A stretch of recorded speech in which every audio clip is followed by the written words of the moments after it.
through these fields of destruction. Baptisms of fire, I've witnessed your suffering as the battle reached high. And though it hurt me so bad.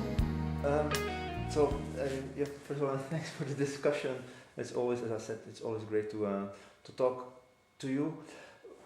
What I just want to do is ask you a couple of questions, and like just a testimony of what you've done before. Maybe first question is I think, what is it like to live with Parkinson?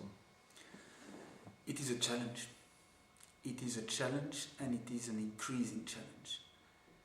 Living with Parkinson means trembling, means pain, because you build lactic acid in your muscles, and that gradually builds in pain.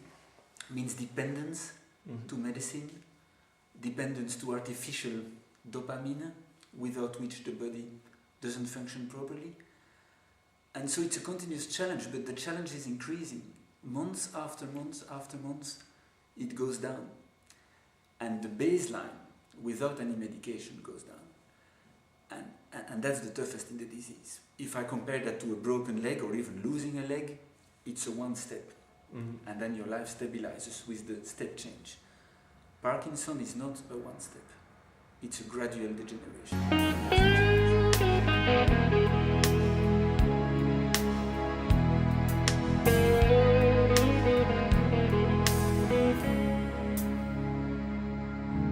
The problem with Parkinson is to get used to the next stage of degeneration.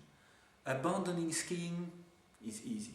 Skiing is the most coordinating sport, I guess. Skiing is the example of mind-body coordination. So somebody with Parkinson cannot ski. It's impossible. I was a good skier, I had to abandon skiing. But that's an easy thing to abandon. Walking without a cane is already a tougher thing to abandon. Staircases, and using lifts, and I can go on and on, but every month there is something that you have to give up. And the challenge with Parkinson is to accept, get used to renunciation, to be able to do less and less things, but at the same time fight. So you have to accept renunciation and fight at the same time, which is not easy for a mindset.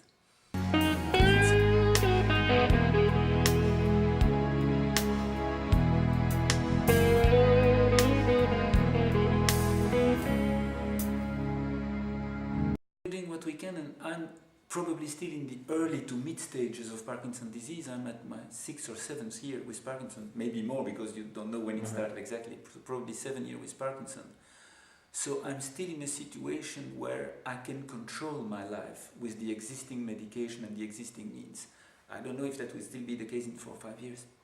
The analogy I often take is I'm a speleologist in a tunnel under the ground. And the tunnel is getting smaller and smaller. So at the beginning I was standing, now I'm bent. And my head and my shoulders are touching the cave. Then the tunnel gets slower and slower, so I'm on my knees and on my hands and I'm crawling. But I see light at the end of the tunnel. And you represent the light at the end of the tunnel. And the question is, will I reach the end of the tunnel before it gets too narrow? That's a very nice image, actually. No, I think great.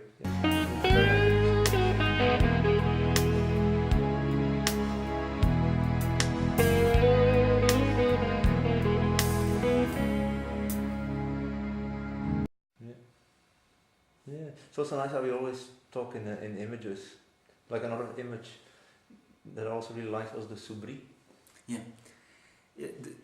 I use the analogy of a spaghetti, of a hard spaghetti you take in a cardboard, in its package.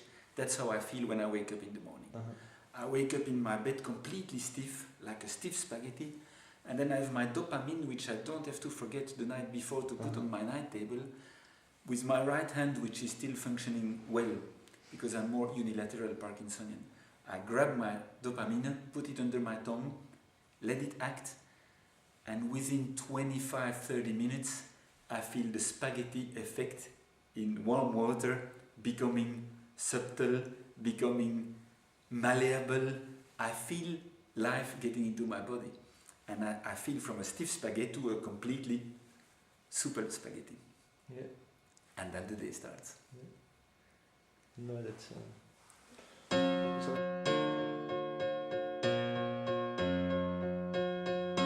When the road gets dark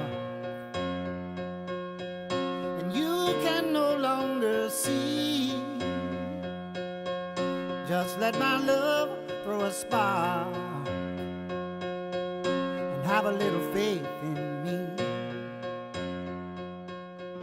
And when the tears So, and how could we help you most? And us saying, I think, biotech, pharma sector, or any treatment, any means. Find a durable solution. Find the best way you can help people with Parkinson is moving away from symptom treating medication, which obviously helps and which is useful, but which does not stop the degeneration process. The only help I need is the miracle help, the one where suddenly dopamine stops its degeneration in production, or the miracle, even better, where the dopamine cells start functioning again.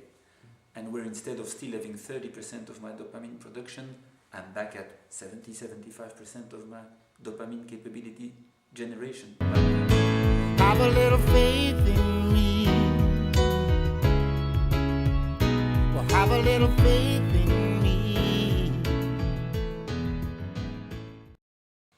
And so, what are the developments that you see around you that you think are most promising? Because I think if you look at a lot of different things, and actually you're definitely probably the person that actually is investigating most what's all the developments. So if you just scan a bit, I think especially the things you've seen outside Belgium, what are things you...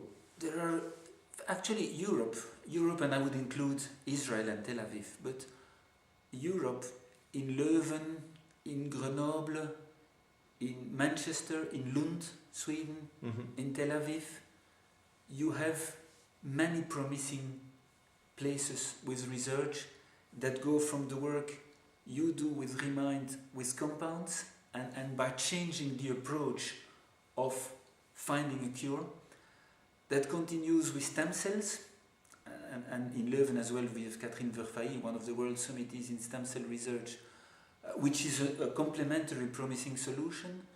I know that Université Joseph Fournier in Grenoble is very advanced in the idea of, I don't know if it's transplantation, but changing the substantia nigra. And then there are many researchers in Manchester, in Lund, on molecules that would prevent the degeneration or start showing some progress. So, in a nutshell, there is transplant, stem cells, compounds, other forms of molecules. So there is a wide stream of research, and they're all here in Europe. Have a little faith in me, well, have a little faith in me. My best guess for Horizon is that there will be a solution in, say, 5 to 8 years.